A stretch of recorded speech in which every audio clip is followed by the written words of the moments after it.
him in high school that made you? Holy flip camera! You unbelievable. Oh, I don't care. I don't care. Well, first of all, as command of the quarterback, he understood schematically what they were trying to do and how they were trying to do things. And the balls just jumped out of his hand. And it was a real clean ball. He's a great leader, great kid from a great family. So very impressed with him. Does he remind you of Casca in any ways? Yeah, I think that's a good comparison. On the field, I think their releases are kind of similar. They're both very athletic guys, can do a lot of different things from what we ask for quarterbacks. How similar was his high school system? A lot of similarities. Yeah, a lot of similarities.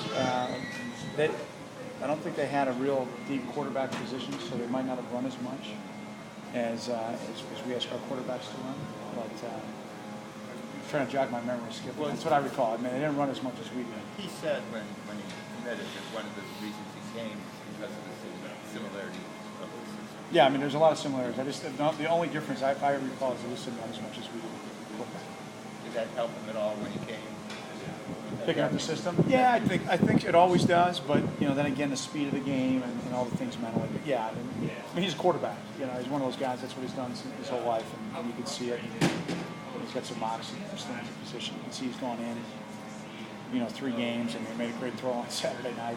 Went into Iowa, took us down to score. Went into Army, took us down to score. So I got a lot of confidence in him. What have you seen in Damian Proby that you've really liked so far?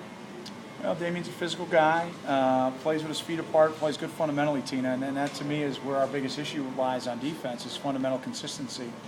And, I thought as the game went along last week, he really settled down. As I said to the team yesterday, I thought David Wabusi, we had to move him over to Will, and I thought Dave played really well, maybe his best game of the year on Saturday. So that's encouraging to me. What were your overall impressions of today?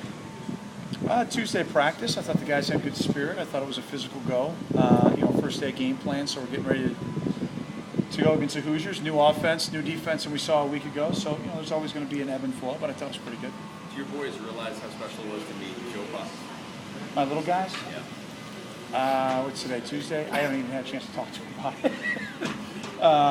No, but they will, I think, as things go along. I mean, it's one of those, I get it, I mean, when I was a kid growing up, you're a fan of Joe Buck, so they'll get it, they'll understand it.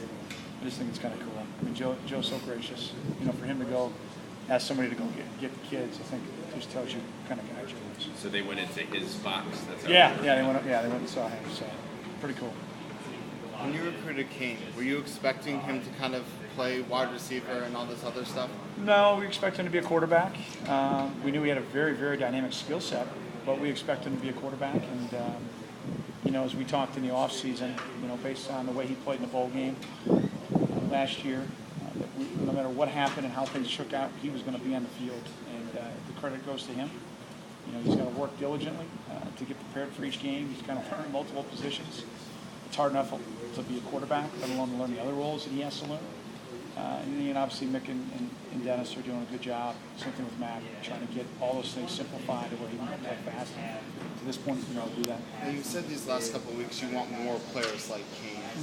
What about Kane would you like to see all 11 guys kind of embody? I think he's having a lot of fun. I think he's just enjoying the opportunities that he has. He's cutting it loose. He's not fearing failure. He's not worrying about making a mistake. He's not trying to be perfect.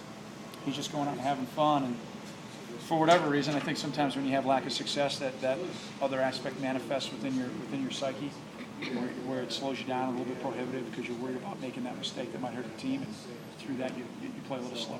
And against Army, after the Army loss, you said he was a little bit too hard on himself. Mm-hmm. And then I think you said I believe it was after last Saturday that he kind of took the blame on himself. Is he still too hard on himself? I'm all right with it. I'd rather have a guy like that it means so much to him that he's going to walk in the locker room and be ticked off about something. But here's what I've learned about Kane: he's not going to pout. It's not a negative attitude. He's going to do something. What he said to me on Saturday, he said, "Coach, I'm going to get it fixed." It's a pretty strong attitude from a guy that's playing. I think playing his heart out, and of anybody in our roster playing at an all Big Ten level, he might be the only guy. Did Danny tell you how his toe is doing today? Yeah, he felt great. He said he's going to practice tomorrow, so I fully anticipate seeing that. We're not in the boot. I don't know if you saw that. You guys are always looking for tidbits. So it's in the shoot today. And that is just a sign that the Feeling response better. to the treatment. Yep. When he said he was going to get it fixed, when King said he was going to get it fixed, was he talking about Saturday? You know, I didn't press him. Yeah, at that point, really, Skip, I wasn't ready for the conversation. Yeah. Okay, guys? Thanks. Thanks a lot. Have a great day.